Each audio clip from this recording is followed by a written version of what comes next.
Hello and welcome to government class. In today's government class, we'll be looking at indirect rule in the West and the reasons for the partial success of indirect rule in the West.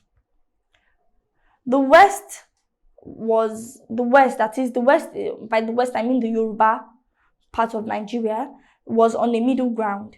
The indirect rule was partially successful due to the check and balance system incorporated in the Yoruba political system. The Yoruba Obas and Alaafins were not absolute like the emirs in the north. They were accountable to the people. However, one thing in favor of indirect rule present in the Yoruba administration was the payment of tax. The Yoruba people were already used to paying taxes, unlike in the East, where the people were not used to paying taxes.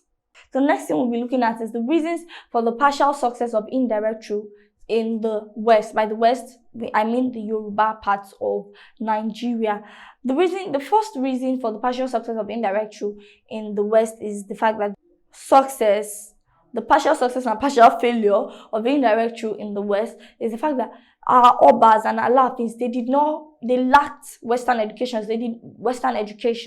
They did not understand the English language, and the British used this to their advantage by making the Obas sign treaties and agreements with the Obas and Alaafins in a language they did not understand. These people could practically sell the whole of their land and the people to the British, because they had to sign documents, agreements, and treaties they did not understand. So that was one of the reasons that led to the partial success of indirect rule in the West, the Yoruba parts of Nigeria, because our Obas lacked Western education and they did not understand the English language. The British used that to their advantage. The second reason for the partial success and partial failure of indirect rule in the West, which is the Yoruba side of Nigeria, is because we had educated elites such as Abat Macaulay, who opposed and fought for nationalism, who opposed the system of indirect rule and fought for nationalism. We had many educated elites such as Abat Macaulay and many more who opposed indirect rule and fought for nationalism. So indirect rule could not thrive very well in the Yoruba parts of Nigeria. Also, education. Like I said earlier, most of the Yoruba people were educated, and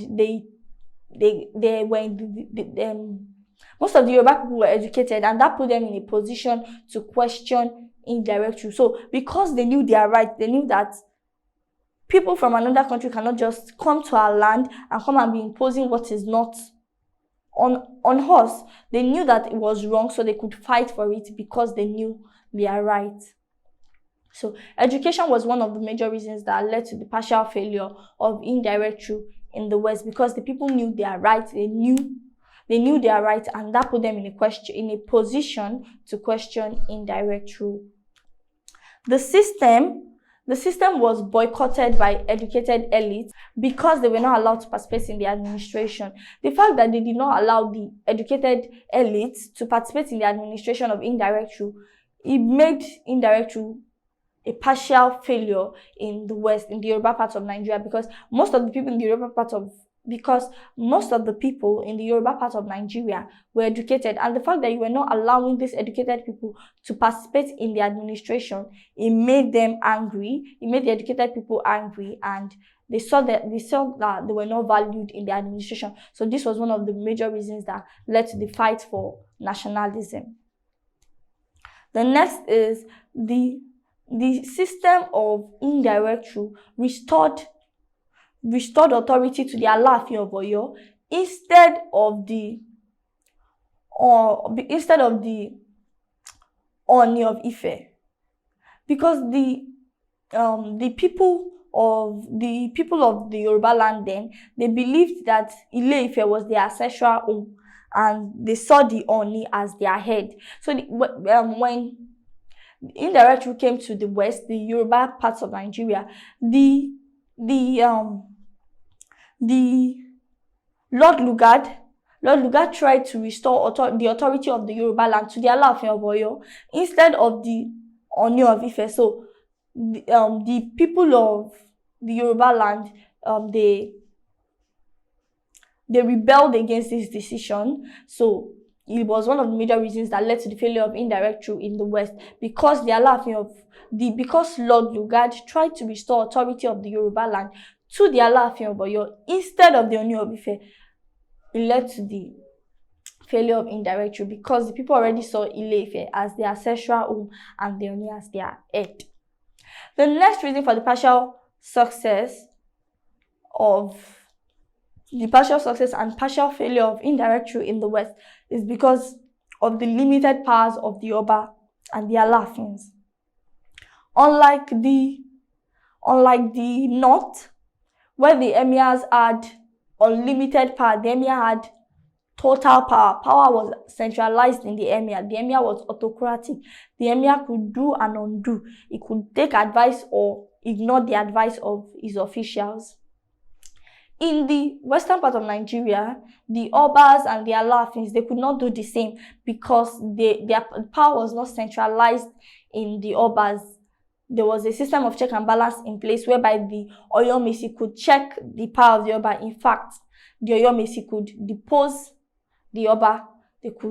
Once they send an empty calabash to the Oba, it means that the Oba has to vacate the throne and commit suicide. So because the Oba knew that power was not only in his person, power was shared between various institutions, indirect rule could not thrive in the West. Because the Oba did not command total respect like the emirs in the northern Nigeria. Before the Oba could take a decision, before the Oba could make a policy, he had to involve the Oyomesi. They had to talk together. It was something that they reached as an agreement that had to be reached. They had to be discussed by the Obas and by the Alaafin and the Oyomesi before an agreement is reached. Policies were not just taken by the Oba. The Oba discussed with the Oyomesi before they could reach an agreement and come about a policy. So indirect rule could not thrive in the West. Also, the religion.